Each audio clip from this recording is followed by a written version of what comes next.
Buenas noches a todos, ¿cómo están? Yo feliz de estar aquí nuevamente un sábado junto a ustedes.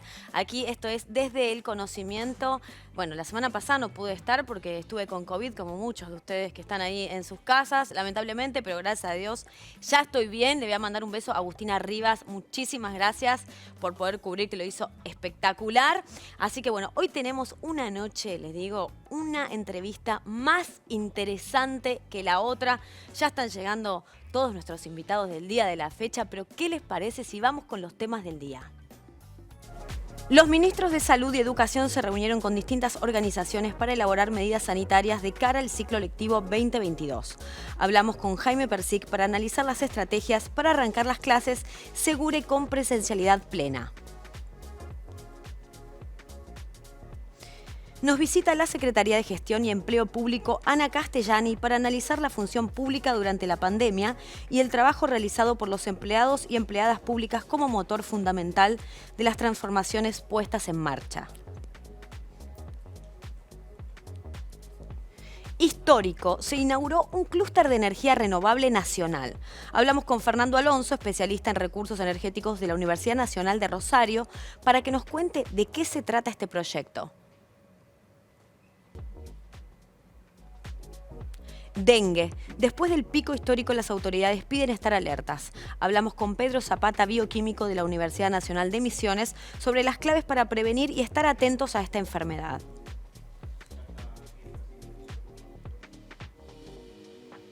Las universidades se unen contra el cambio climático y desde el Observatorio Regional del Cambio Climático de la Universidad Nacional de Villa María vamos a charlar de cómo está afectando este problema global a la Argentina. Y ahora sí, qué alegría presentarlo a él, mi coequiper. Por favor, es un honor para mí. Jimmy Persic, bienvenido. Para mí, Majo, es un honor, un agradecimiento como bancás, como dicen en la cancha, ¿no? Bancás los trapos del programa. Pero ¿cómo no lo voy a bancar? Ya es nuestro todo. Ya la camiseta está puesta desde el primer día. Así que nada, muchas gracias y un gusto estar acá. Bueno, qué bueno. Me pone muy contenta otro sábado juntos charlando porque hay muchas cosas para charlar. Sé que estuviste a pleno, bueno, como siempre, ¿no? Con el tema de la presencialidad plena se viene y con el tema de la vacunación de los chicos. Sí, nosotros tenemos un compromiso con todo el pueblo, con todos los estudiantes, con los docentes. Un acuerdo con los 24 ministros de todas las provincias, en el Consejo Federal, para el 2 de marzo que empiecen las clases, la primaria. Ya el 2 de marzo. El 21 empieza la ciudad, adelantó Claro. una semana, y el 14 de febrero empieza la provincia de Corrientes. Apa. Y el ¿Y 2 por qué el 14 de febrero? Perdón, No, pero bueno, es la potestad que tiene cada provincia. Claro. Adelantan el inicio y también adelantan el final, ¿no? Claro. En un calendario de 190 días de clase. Y para eso, como lo que no nos tenemos que olvidar, nadie, es que esto va a pasar en el medio de una pandemia. Total. No es que vamos a abrir sin pandemia, vamos a abrir en el medio de una pandemia. En el medio de una pandemia y en estos momentos Tan justamente donde está el complicado. pico máximo Sí. de contagios. Sí. El pico máximo, y que bueno, toda la ciencia lo que dice es que sube y que va a bajar. Y sí. Ya hay datos en Córdoba, en la ciudad de Córdoba, que es donde se anticipó este pico, Sí. que se estabilizaron y que empezarían a bajar. Y sabemos que hay que ir a la escuela. Queremos que todos los chicos vayan a la escuela, todos los chicos vayan a la escuela, todas las chicas vayan a la escuela, que recuperemos, que podamos aprender, que podamos hacer lengua y matemática, Sí. que nos podamos encontrar con nuestros amigos, con nuestras amigas, que podamos enseñarles a los chicos, que los chicos puedan aprender. Y para eso nos tenemos que preparar. Una de las medidas más importantes de cuidado es la segunda que vos me comentaste, la vacunación. Total. ¿No? Entonces, Argentina empezó a vacunar a los adolescentes con comorbilidad en agosto, pero masivamente a los adolescentes empezó en octubre. Claro. Y empezó a vacunar a los más chiquitos en octubre. Van 13 semanas, 14 creo, desde que empezamos a vacunar chicos y adolescentes. Y la Argentina tiene, mirá, perdón si mareo con los datos. No, pero está bueno saber ese tipo de datos, Mirá, porcentajes y todo. Para porcentajes. saber en qué lugar estamos parados con respecto a los chicos, ¿no? Estamos en un buen lugar. Mirá, en un buen lugar hoy. Claro.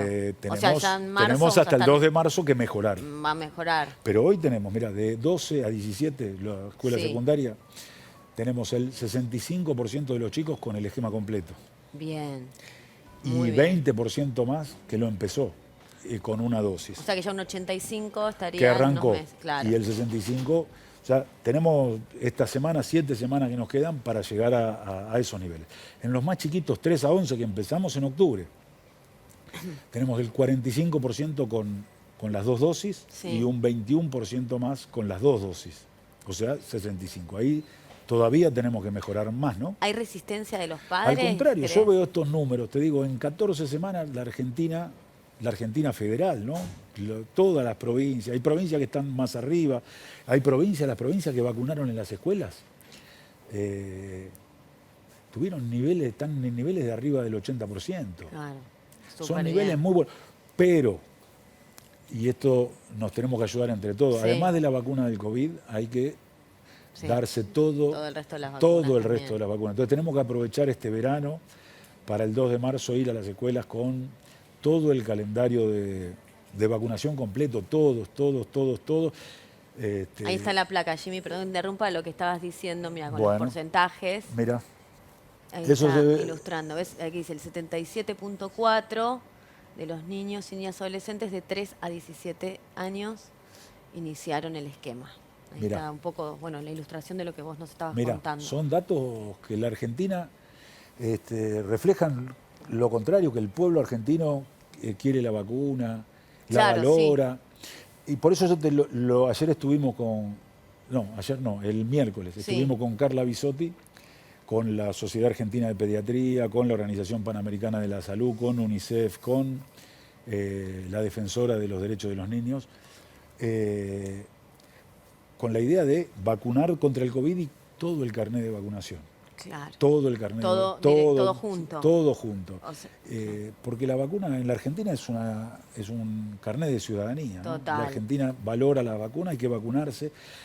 También tenemos que llegar con la dosis de refuerzo a todos los profesores, las profesoras, También. para que estemos todos cuidados.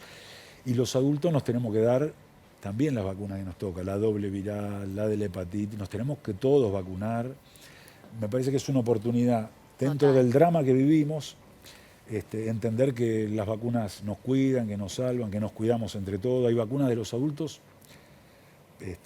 lo quiero decir, yo no sabía Sí. de algunas vacunas que yo también me tenía que dar. ¿En Y que serio? ayer nos ¿Y te contaron, diste? claro, y hay que darse la doble viral. Como no, pues está bueno refrescar esto, porque Claro. así como no sabías, imagínate que por ahí tampoco uno sabe o en las casas. Hay que meterse. Tomar nota y anotar, bueno, para el lunes. Y hay que ya vacunarse. averiguar para vacunarme de la doble viral. Totalmente. No solo Y es COVID. No solo es COVID, y hay antecedentes. En Europa hubo y viene, y en Brasil hubo o está habiendo un brote muy importante de sarampión. También. Y nosotros nos tenemos que volver a vacunar acá. En el gobierno, en el 2018, hubo 2 años que no se vacunó contra el Sí. sarampión. Bueno, hay que vacunarse contra el sarampión. Nosotros que estamos en contacto con chicos, con adolescentes, Claro. los docentes nos tenemos que vacunar, se tienen que vacunar los chicos. Es la manera que nos cuidamos entre todos. Además, fíjate que no es nada más una cuestión biológica o sanitaria, es una cuestión ciudadana, ¿no? Total. Yo me vacuno y te cuido a vos, nos cuidamos a todos. Me parece que para llegar al 2 de marzo con un inicio de ciclo lectivo que además de iniciar continúe, porque la clave está en seguir con las clases, hay que vacunarse. Claro, ¿y cómo ves que va a ser el ciclo lectivo? Digo, ¿qué expectativas tenés ya con la mayoría de los chicos vacunados? También con un poco esta inmunidad de rebaño que estamos esperando que de alguna manera se dé, Y esperemos que no haya otra que no haya otra variante. ola, ¿no? Otra variante, claro, distinta. Nosotros apostamos a poder recuperar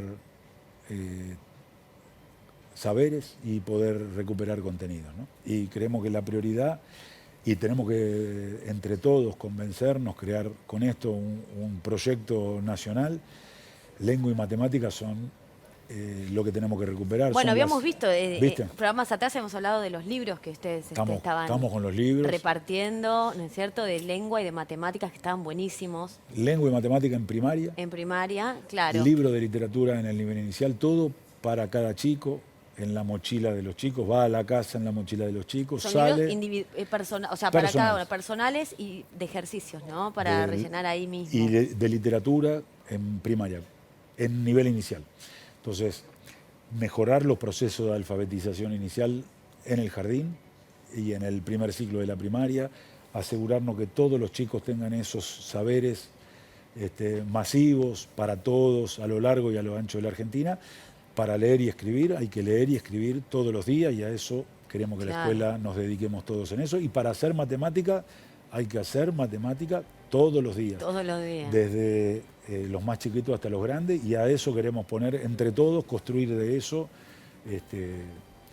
para todos. Leer y escribir, hacer matemática todos los días. Y además de eso, todo lo demás que pasa en la escuela, pero en eso dedicarnos obsesivamente a eso. Me encanta escucharte. Yo creo que le debe pasar también a la gente que está del otro lado porque das una tranquilidad. Que no la tengo. Pero... Que no. Pero la están llevando a cabo todo lo necesario para que esto suceda, digamos. Entonces. Esperemos. Sí. Esperemos. Va a ser así porque cuando hay trabajo detrás y bueno, se está previendo de todos los ángulos, ¿no? Hay trabajo, hay un acuerdo, un consenso con los 24 ministerios de la provincia. Esto es una política federal, así que yo creo que estamos construyendo una política federal con las diferencias que tiene la Argentina, pero que nos permita reunirnos y acordar en esto. Y después los cuidados dentro de las escuelas también, digo, van a estar... Vacunación, sí. tapaboca, sí.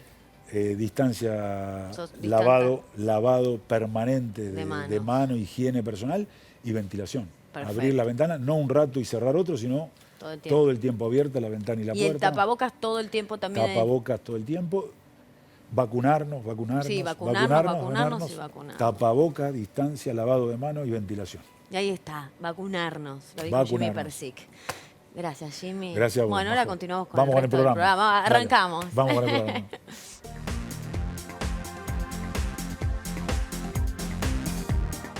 Y yo quiero saludarlo a Jimmy porque ayer fue su cumpleaños.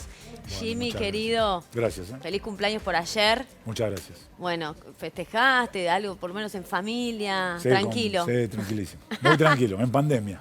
Ahí está, pandemia, bueno, que sea un año gracias. Con muchas cosas buenas. Esperemos, muchas gracias. Vamos así, vamos. ¿Y ahora dónde nos vamos? Nos vamos a Misiones, porque ya está conectado Pedro Zapata, él es bioquímico. Y vamos a hablar de un tema que nos ocupa y nos preocupa a todos, que es nada más y nada menos que el dengue. ¿Estás ahí, Pedro? ¿Ya está conectado? Sí, acá estoy. Hola, Pedro, ¿cómo estás? Bienvenido acá. Muy bien. Jimmy Persic también te escucha. Y queremos hablar del dengue. Sí, se te saluda por tu cumpleaños. Muchas gracias, Pedro. Muchas gracias. Yo, ¿sabes qué? Recuerdo cuando, antes de que arrancara la pandemia, que fue principios de 2020, cuando algunos médicos decían, préstenle más atención al dengue que al COVID. En aquel momento decían, COVID no va a llegar acá, la cuestión es el dengue. Bueno, ahora que ya estamos inmersos de lleno en el tema de COVID, ¿qué pasa con el dengue? Pero primero, para entrar, contanos que, para unificar conocimientos, ¿qué es el dengue? Y bueno, y cómo uno se puede infectar, ¿no es cierto? Bueno, el dengue es un flavivirus, es un virus transmitido por insectos. En este caso particular el mosquito. Hay una serie de virus que son transmitidos justamente por artrópodos, por distintos tipos de insectos hematófagos que se alimentan de sangre de animales. Ese es el gran grupo de los que llamamos los flavivirus. Y dentro de estos están, el dengue es uno de ellos en particular, y por lo tanto, para que vos te puedas infectar con dengue, lo que tiene que picarte es un mosquito que esté infectado a su vez con el virus, ¿no? El virus se desarrolla dentro del mosquito, crece en el intestino del mosquito, se traslada a las glándulas salivales. Cuando el mosquito te pica, inyecta un poquito de saliva para que sirva como material anticoagulante que él tiene ahí para poder absorber tranquilamente la sangre, y al mismo momento te infecta, ¿no? Pero para eso, para que el mosquito se infecte, tiene que haberse infectado a su vez alimentándose de alguna persona que esté en ese momento padeciendo la viremia, así que tenga el virus activo en ese momento, ¿no? Entonces es un ciclo que se genera, y es un ciclo doméstico, un ciclo que se genera por un mosquito que vive con nosotros, vive en nuestro domicilio. El Aedes es una especie de mosquito que está con nosotros conviviendo, ¿no? Claro. Pedro, Esto es una epidemia en nuestra región. Hay avances en la cura, además de evitar que haya proliferación. ¿Hay algún avance en cura, en tratamiento? Sí, mira, primero vamos a empezar por la primera pregunta. Dale. Me parece muy interesante, ¿no? Estaba justamente juntando un poco material como para recordar y charlar. Y nosotros hace un tiempo, el tema es la gran clave de esto es el mosquito, como decíamos recién, que vive en nuestro domicilio y que está acá con nosotros, ¿no?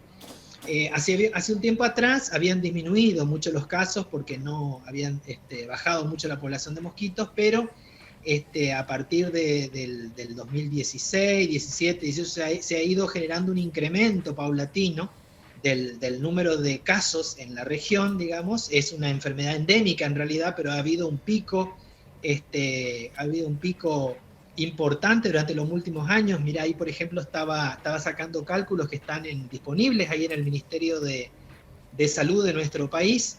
Y por ejemplo, en el 2019 hubieron 2.794 casos en la Argentina, en Misiones 572, y fíjate que en el 2020 hubieron 58.766. Impresionante la cantidad de casos que se incrementaron, y como decían al principio, nos distrajimos mucho por el tema de la pandemia, prestando la atención al COVID y a todo a lo que generaba la pandemia, ¿no? Pero no hay que perder de foco esta enfermedad porque también puede ser grave. Tenemos dos tipos de dengue, un dengue que pasa con síntomas más suaves, que uno lo padece, bueno, yo tuve dengue y tiene su malestar, ¿no? Lo pasaba bastante mal, pero en algunos casos se presentan síntomas más graves que pueden ir a una hemorragia masiva e incluso producir la muerte, ¿no? Entonces, es una enfermedad para vigilarla, sobre todo en estos tiempos en donde hay mucho turismo hacia las zonas en donde tenemos dengue, ¿no? Entonces ahí tenés el paciente turista que va y lleva y trae. Pedro, ¿y cómo se detecta?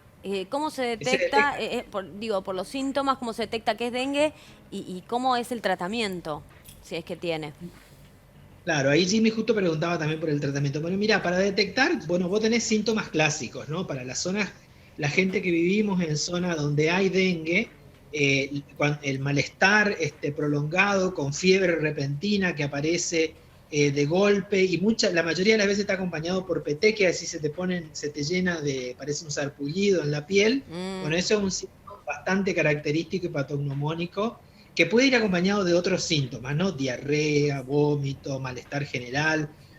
Aparece 3 o 4 días después que el mosquito te pica. Sí. Y generalmente, justamente durante la pandemia había mucha confusión para ver si esto era COVID o era dengue. Bueno, claro. Digamos que el ojo clínico lo detecta. Bueno, eso vos le haces se hace un test de antígenos, o un test de biología molecular también puede ser, depende del momento en que agarras al paciente. Un test de antígeno está bien al principio, y con eso vos ya identificás al paciente, ¿no? Y lo que es importante por ahí es tratar de hacer la parte genética, la parte molecular y la parte serotípica, para saber qué serotipo y qué mutaciones puede llegar a aparecer, ¿no? Y porque ahí ustedes preguntaban también sobre el tratamiento. Sí.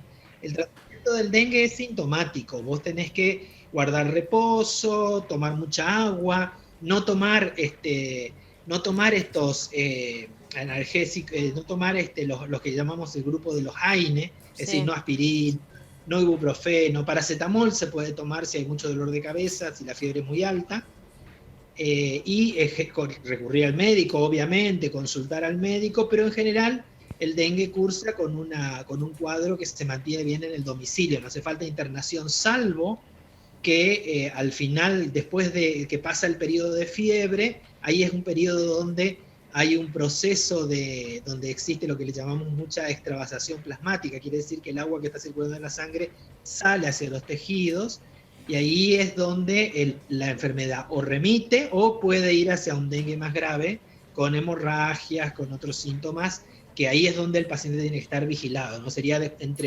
entre el cuarto y el séptimo día tiene que estar vigilado para ver si los síntomas remiten o hay que internar. Claro, entendido perfectamente. Estamos viendo las imágenes mientras vos hablabas de un laboratorio, ¿no?, que abrieron en la Universidad de Misiones.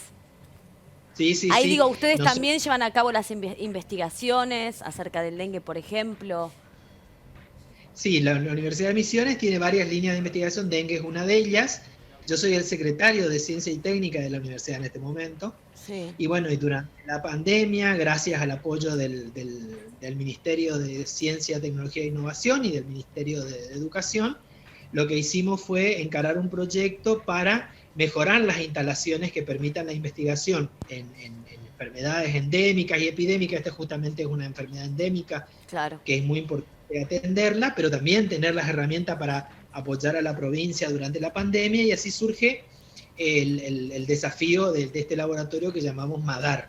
Le Ajá. pusimos MADAR, hace referencia a Madariaga, que fue uno de los primeros médicos que se dedicó mucho a la infectología y apuntaló mucho lo que es el conocimiento y la estrategia sanitaria en Misiones.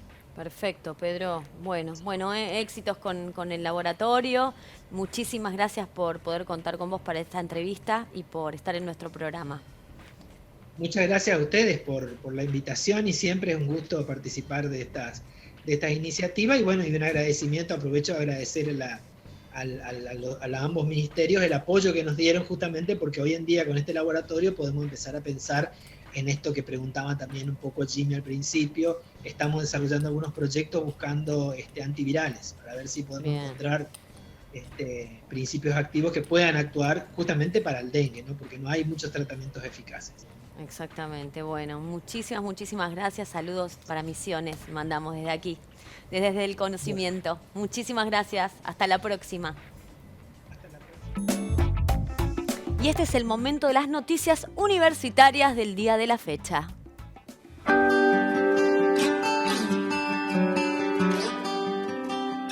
El programa de ATR tiene como objetivo la revinculación pedagógica de los estudiantes que tuvieron trayectorias discontinuas en el año 2020 y 2021. Tiene como objetivo también acompañar las trayectorias pedagógicas con docentes que ocupan diferentes áreas de las escuelas. El trabajo específico que hacemos es estar ahí al pie con los chicos, ver qué necesitan, ayudarlos a preparar materias del año anterior, preguntarles, mandarles mensajes, a ver cómo van con los trabajos, estar averiguando a ver cómo les está yendo. Básicamente estar presente y que sepan que no están solos, que tienen un acompañamiento y un apoyo escolar fuerte.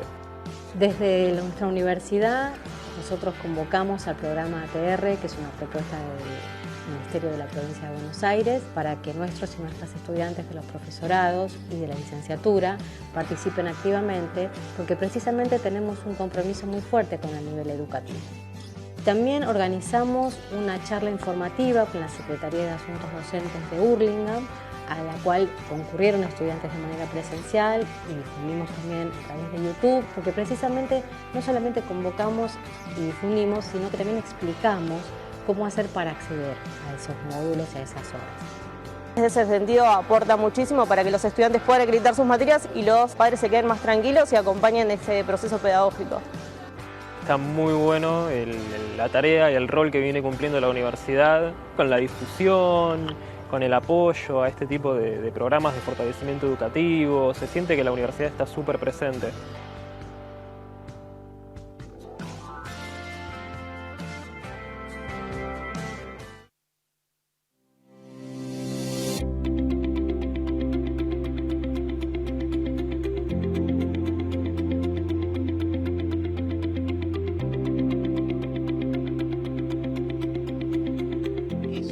De hoy nosotros vamos a presentar a la Universidad Nacional de Misiones su potencial, su realidad educativa, sus líneas de investigación, y bueno, creo que en esta presentación podamos avanzar y profundizar los vínculos de cooperación entre la Unión Europea y los integrantes de la Universidad Nacional de Misiones. Estuvieron ya por toda la provincia recorriendo, así que vienen también con un espíritu de ver qué demandas van a tener a partir de ahora los estudiantes de esta región, digamos. Así que bueno, nosotros encantados de recibirlos, por supuesto. El es muy importante que se sigan fomentando este tipo de intercambios, porque el crecimiento personal yo creo que es mucho mayor al crecimiento profesional que uno tiene, cómo te abre la cabeza, cómo uno empieza a ver la vida de una manera diferente, cómo se ve, cómo estamos avanzados en muchas cosas y atrasados en otras. Podemos ver, guiarnos del ejemplo que los otros lugares dan, sería. Y me parece que también fomenta la hermandad entre los diferentes países. Este encuentro precisamente sirve como para retomar acciones para la universidad que puedan significar futuros intercambios, futuras capacitaciones, como el caso de los que estamos participando acá, justamente por haber participado de alguna de esas instancias, ¿no es cierto? Muy importante para la formación, pero también para fortalecer lazos con las otras universidades, con la Unión Europea. Y bueno, participar de proyectos que estén a la vanguardia en este momento a nivel global.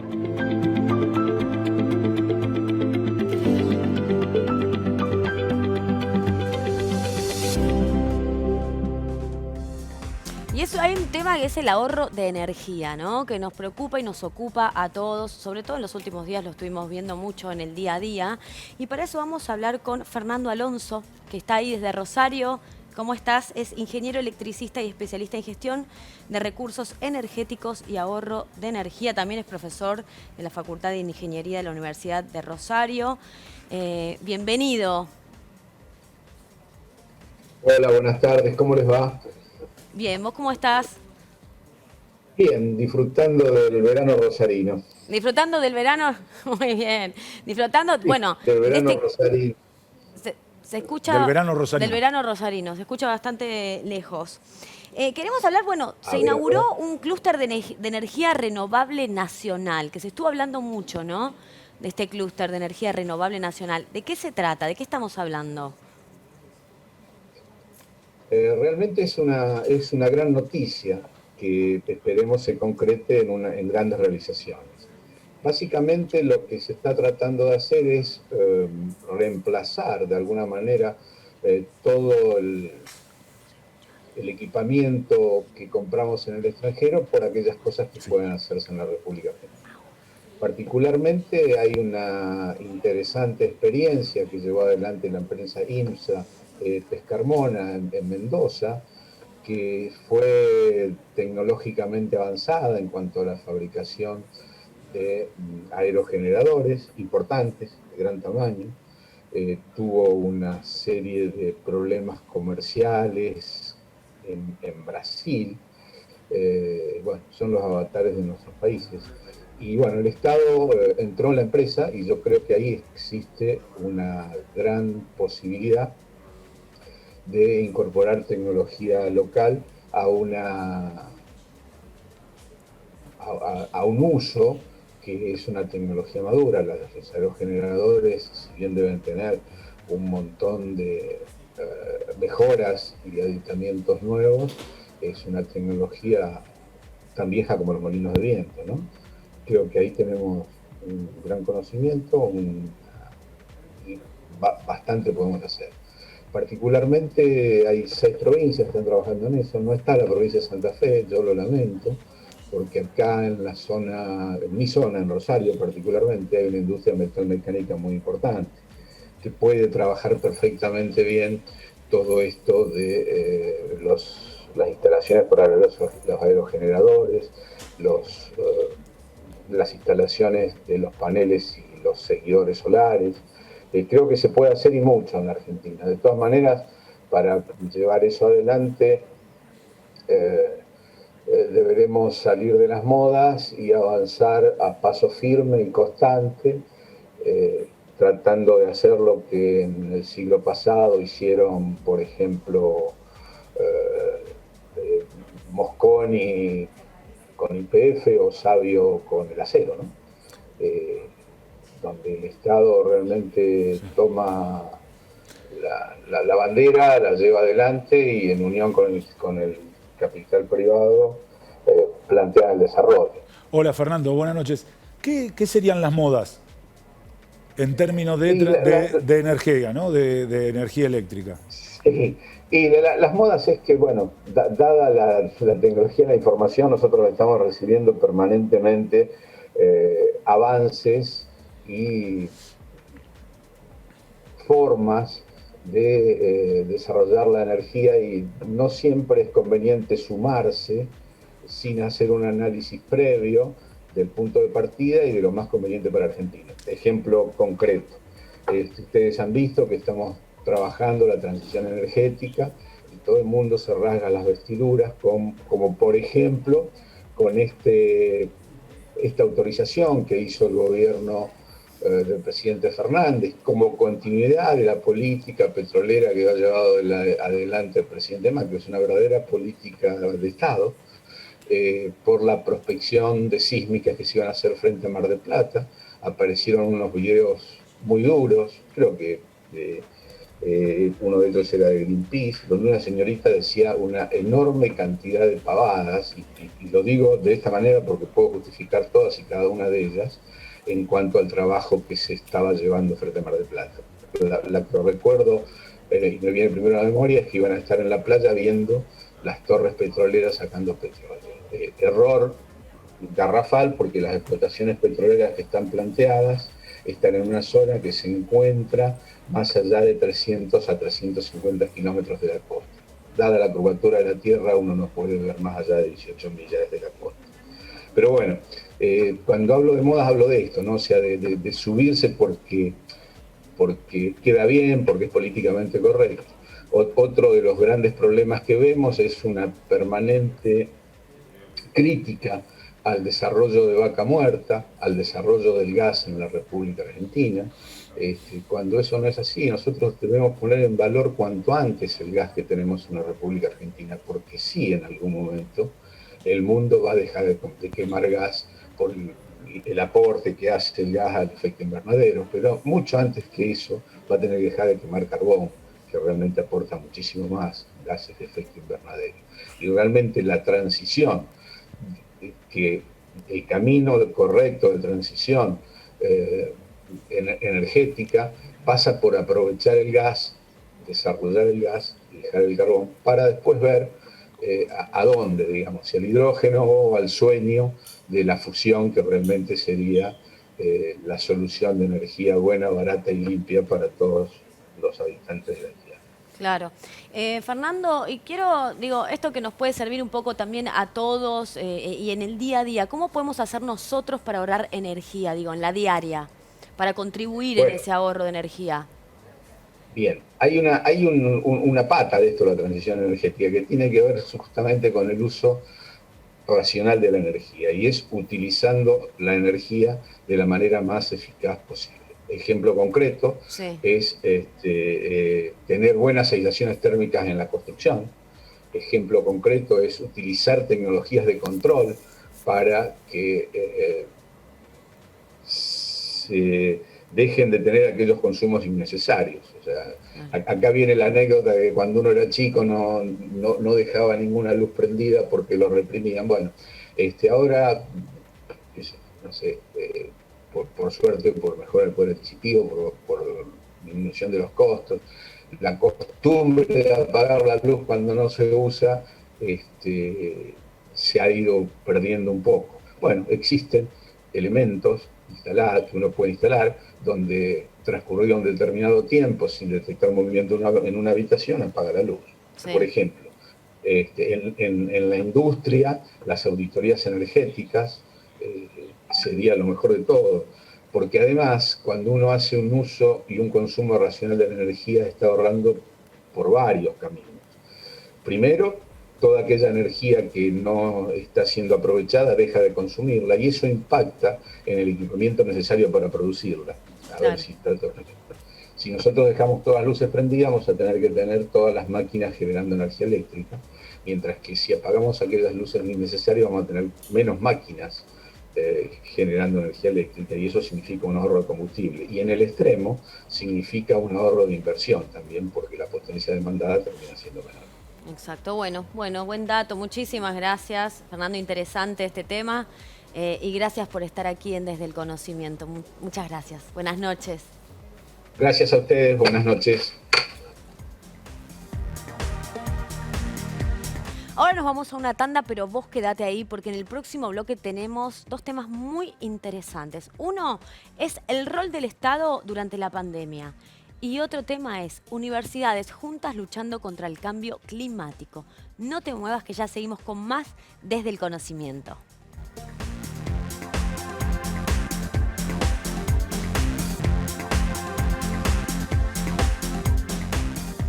Bueno, seguimos aquí, segundo bloque, seguimos en Desde el Conocimiento. Ahora vamos a presentarla a ella, Ana Castellani, bienvenida. Ella es secretaria de Gestión y Empleo Público de la Nación, doctora en Ciencias Sociales, investigadora del CONICET, entre otras cosas.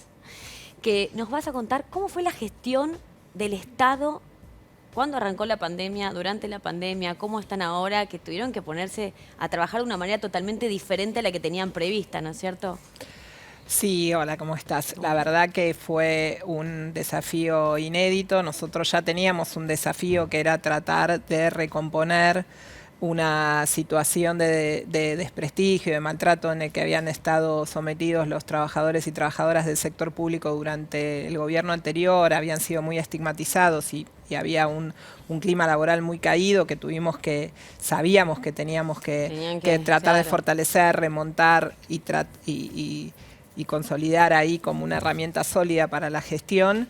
Y a los 3 meses estábamos ya en una situación completamente impensada, como la de la pandemia, que hizo que la Administración Pública Nacional se pusiera a trabajar de la noche a la mañana de una manera completamente distinta,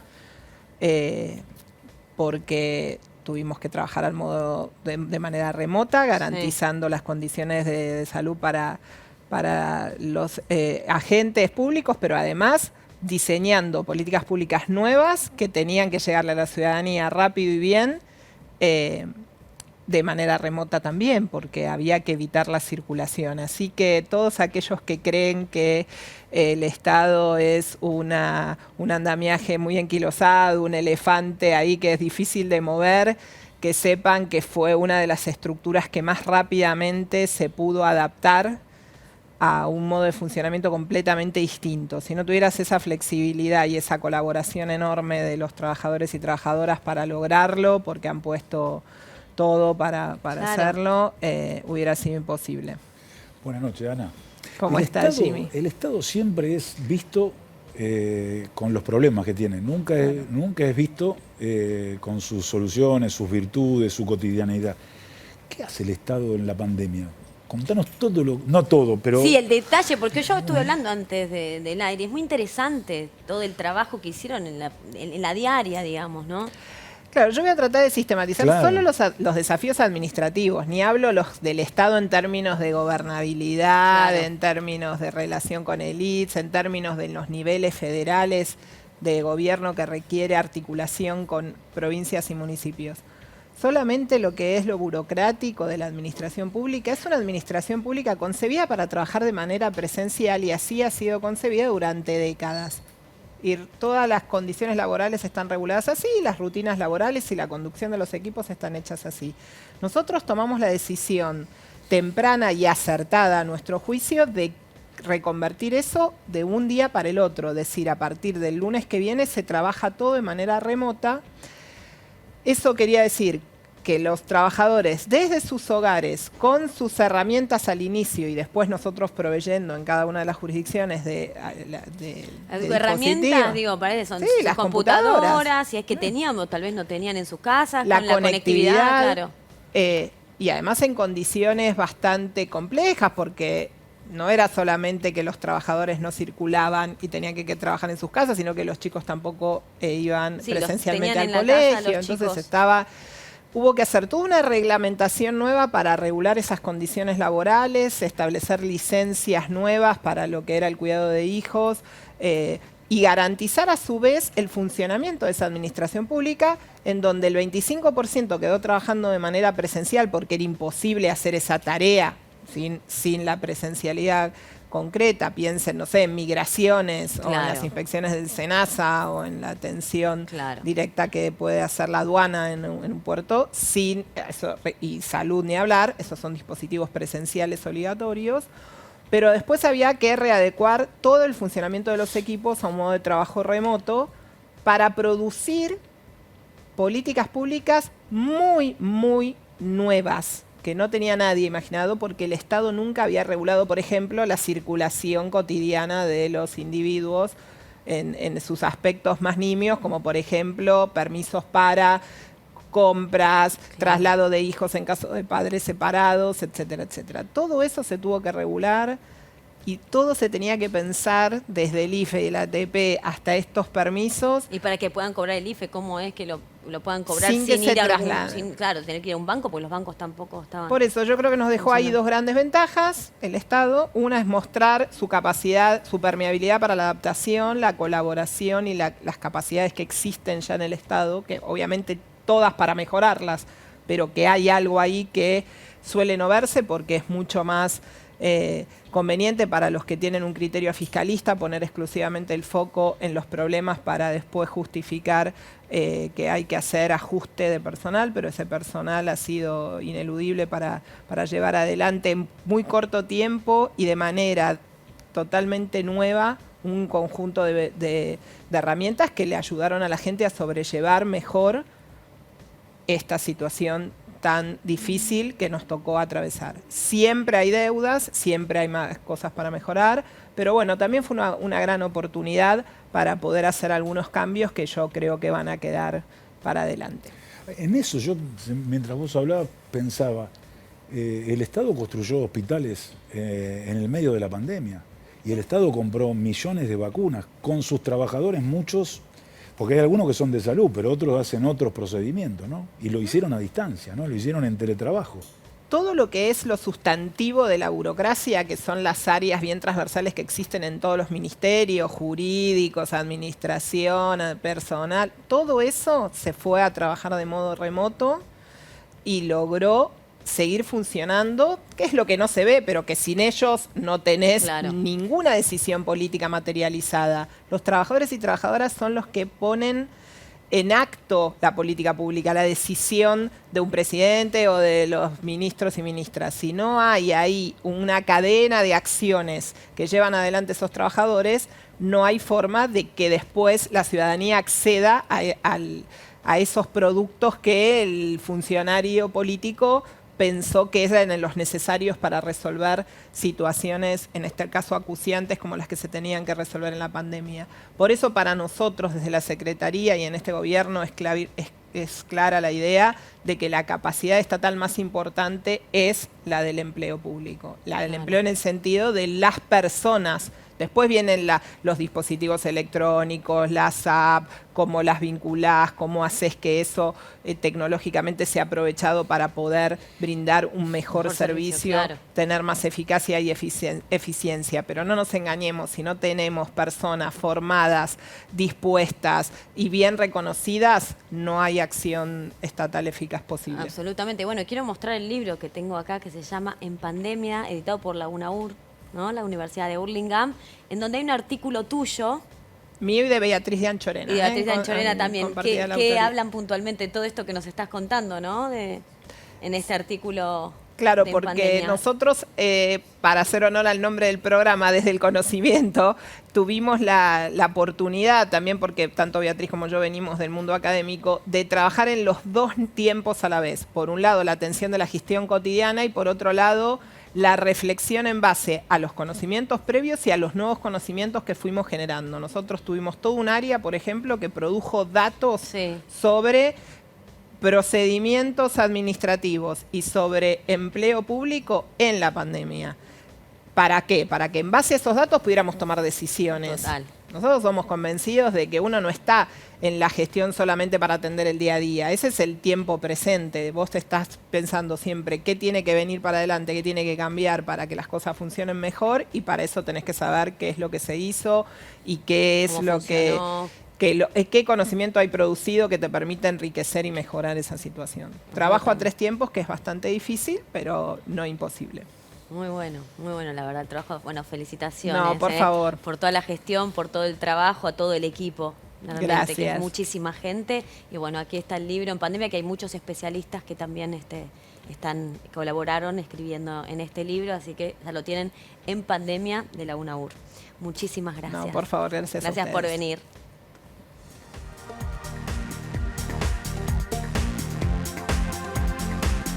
Ahora sí, llegó el momento de que escuchemos las voces de los protagonistas. Cuando somos chicos, siempre nos preguntan, ¿qué querés ser cuando seas grande? Hoy quiero ser ingeniera, quiero pensar en resultados prácticos, soluciones creativas, soluciones ingeniosas, imaginarlas, diseñarlas, probarlas y aplicarlas. Busco desarrollar habilidades para solucionar problemas, tener la capacidad de transformar una idea en una acción. Ser ingeniera es también preocuparse por todo lo que te rodea, por los desafíos de mejorar nuestra vida en común. Nos preparamos para dar soluciones con impacto. Trabajamos en contextos dinámicos en la frontera del conocimiento. Comparto con estudiantes como yo, con colegas y profesores. Nuestra formación nos da autonomía, una fuerza de decisión, de trabajo y de imaginación. Soy una futura ingeniera. Soy una futura ingeniera. Soy un futuro ingeniero. Soy una futura ingeniera. Somos UTN San Francisco.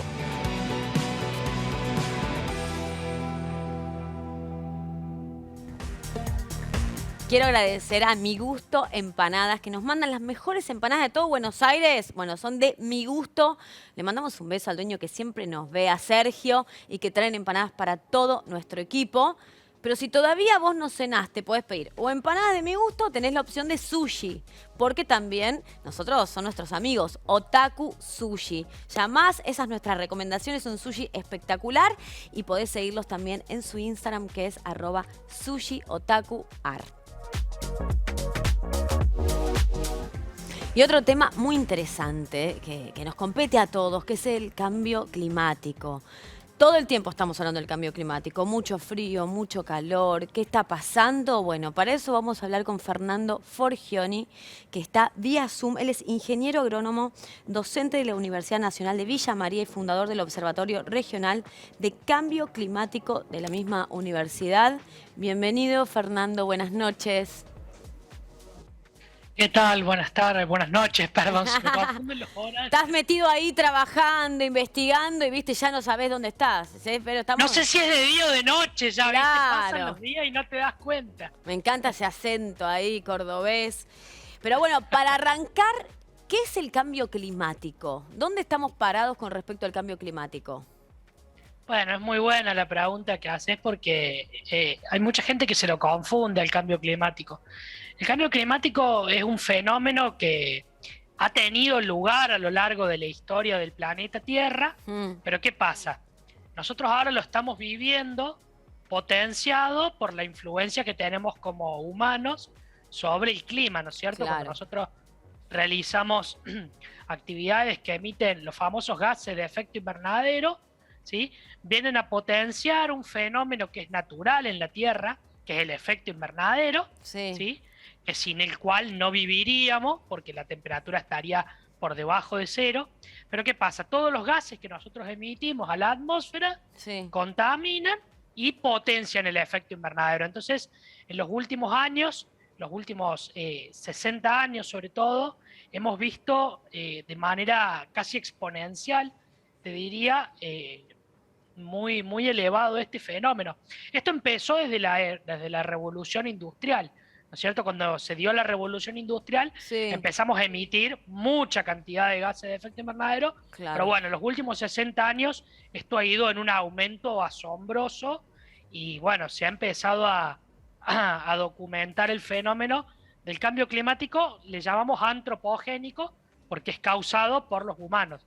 Pero bueno, volvemos a la pregunta, ¿qué es el cambio climático? El cambio climático es el cambio que se sostiene en el tiempo en el clima. El clima es la manifestación de un montón de fenómenos como es la temperatura, la humedad, el viento, que se dan en un lugar determinado. Por ejemplo, en Buenos Aires tenemos inviernos fríos, sí, marcadamente fríos, y veranos más cálidos. Eso es el clima. Entonces, vemos que el cambio climático lo que hace es aumentar la aparición de todos estos fenómenos que tanto nos preocupan, como el que tuvimos hace muy poquito, la ola de calor tan intensa, las sequías tan prolongadas, las lluvias, que son precipitaciones que se dan en mucha cantidad en poco tiempo. Entonces, lo que hace el cambio climático es aumentar lo que a nosotros nos importa, es esto, cambiemos la pregunta, ¿cuánto más posible es que tengamos fenómenos extremos, claro, como la ola esta de calor. Eso, esto va a seguir intensificándose, digo, tanto el calor como el frío, ¿esto va a seguir en aumento? O sea, ¿qué nos depara de acá a 10 años, por ejemplo, en cuanto a clima? Acá la pregunta que hay que cambiar la pregunta, no es si va a haber o no va a haber, porque olas de calor en Argentina es histórico que en enero hemos tenido y vamos a seguir teniendo. No, eso sí, pero la pregunta es si esto se va a seguir intensificando cada vez más. A eso iba. Justamente, tenemos que preguntarnos cuánto más seguido las vamos a ver. O sea, en los próximos años, si nosotros no tomamos acciones concretas para bajar las emisiones de gases de efecto invernadero, estos fenómenos los vamos a ver multiplicados. Carolina Vera comentaba hace unos días, ella es una eminencia en estos temas, una referente. Carolina del Departamento de Ciencias de la Atmósfera comentaba que si en los próximos años no reducimos nuestras emisiones, vamos a ver las olas de calor multiplicadas por 8. O sea, el suceso de ola de calor se va a ver multiplicado. O sea, los vamos a tener cada vez más seguidos, cada vez van a durar más, ¿sí? Y cada vez vamos a tener, podemos llegar a tener temperaturas más elevadas, ¿sí? Pero bueno, vamos a ver olas de calor cada vez más seguido, vamos a ver precipitaciones en muy poco tiempo, cada vez más seguido. Ese es el peligro que nos encierra el cambio climático, ¿no es cierto? Fer, sí, pero nada, que estamos llegando justo al final del programa, me parece un tema súper interesante. Para cerrar así cortito, ¿qué podemos hacer nosotros para emitir cada vez menos gases? Bien, no me quiero demorar y robarles más tiempo. Lo que nosotros tenemos que hacer es exigirle a nuestros gobiernos que adopten políticas que lleven a contaminar cada vez menos. Ese es el rol primordial que nosotros tenemos, porque nosotros podemos reciclar, podemos hacer todo lo que queramos, que está bárbaro, pero tenemos que lograr que los países como países emitan menos cantidad. Así que nuestro rol es demandarle a los gobiernos políticas más limpias, por así decirlo. Buenísimo, buenísimo. Bueno, nada, este tema da para seguir charlándolo, Fernando, así que vamos a comunicarnos nuevamente en algún programa de los que vienen próximamente, así que muchísimas gracias por estar ahí, desde Córdoba para Desde el Conocimiento. Muchísimas gracias. No, a ustedes por el tiempo. Buenas noches. Buenas noches, y ahora sí, la verdad que fueron todos temas interesantísimos. Yo me quedé con más ganas de preguntarle a Fernando sobre el cambio climático, que es algo que nos está afectando a todos nosotros en la cotidianidad, pero bueno, ya vamos a volver a entrevistarlo. Muchísimas gracias por habernos acompañado. Que tengan un feliz domingo y nos vemos el sábado que viene, si Dios quiere, aquí en Desde el Conocimiento. Chau, chau.